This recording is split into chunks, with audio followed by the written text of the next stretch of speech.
আজকে আপনাদের সাথে একটা চমৎকার পরোটার রেসিপি শেয়ার করব।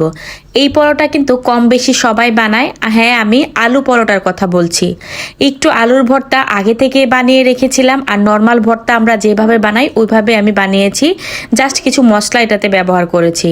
তারপর পরোটার জন্য প্রথমে পরোটার ডো আমরা বাসায় যেভাবে তৈরি করি ওভাবেই করে নিচ্ছি। ময়দা নিয়েছি 2 কাপ, সামান্য তেল, পরিমাণ মতো লবণ দিয়ে এইভাবে একটা ডো বানিয়ে নিচ্ছি। তারপর ডোটাকে আমি ভালো করে সফট করে মতে নিচ্ছি এবং কয়েকটা পরোটা বানাবো এই কয়েকটা লিচি আমি করে নিচ্ছি। তারপর লিচিগুলোকে গোল করে দেখতেই পাচ্ছেন আমি হাত দিয়ে শেপ করে নিচ্ছি।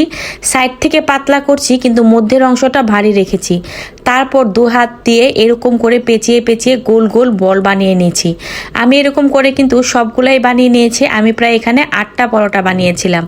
আর এভাবে গোল গোল শেপ দিয়ে আমি সবগুলা পরোটা বানিয়ে এক সাইড করে প্রথমে রেখে দিয়েছি। তারপর প্যানের মধ্যে তেল দিয়ে পরোটাগুলো ভেজেছি। এখানে কিন্তু চাইলে আপনারা ঘি অথবা বাটার দিয়েও ভাজতে পারেন। যেহেতু আমি রাতের ডিনারের জন্য করেছি তাই আমি হালকা তেল দিয়ে পরোটাগুলো ছেঁকে নিচ্ছি। আর এখানে কিন্তু তেলের পরিমাণটা যদি একটু বেশি দেন তাহলে পরোটাগুলো ফুলে কিন্তু দ্বিগুণ হয়ে যাবে। আর যেহেতু আমি তেল একটু কম দিয়েছি, বা আমি আগেই বলেছি এটা রাতের ডিনার ছিল আমার, তাই আমি হালকা তেল দিয়ে ভেজেছি, তাই পরোটাগুলো কিন্তু বেশি ফুলে নেই। তারপরেও পরোটাগুলো অনেক ফুলেছিল এবং অনেক মচমচা হয়েছিল। আর এখন তো শীতকাল, পরোটাগুলো রাতে খেতে গরম গরম খুব ভালো লেগেছে।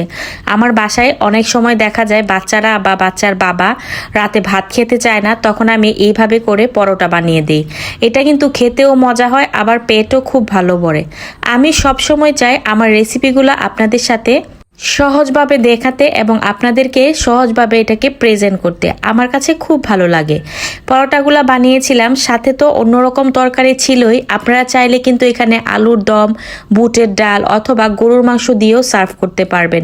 আমার অন্যান্য আইটেম ছিল, তারপরও আমি বাচ্চাদের পছন্দের জন্য এখানে মেয়োনিজ তৈরি করেছিলাম।